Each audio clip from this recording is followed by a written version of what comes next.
വിശുദ്ധ മത്തായി ശ്ലീഹ എഴുതിയ സുവിശേഷം 2-ാം അധ്യായം 1 മുതൽ 12 വരെയുള്ള വാക്യങ്ങൾ.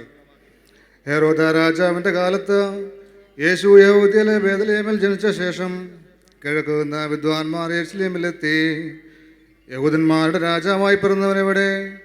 ഞങ്ങൾ അവൻ്റെ നക്ഷത്രം കിഴക്ക് കണ്ട് അവനെ നമസ്കരിപ്പാൻ വന്നിരിക്കുന്നു എന്ന് പറഞ്ഞു.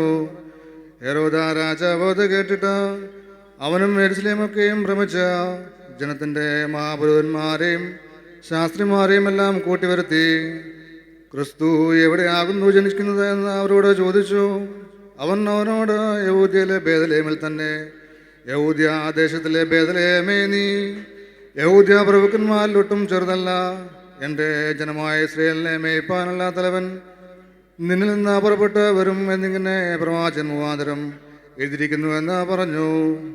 എന്നാൽ ഹെരോദാവ് വിദ്വാൻമാരെ രഹസ്യമായി വിളിച്ച നക്ഷത്രം വെളിവായ സമയം അവരോട് സൂക്ഷ്മമായി ചോദിച്ചറിഞ്ഞു.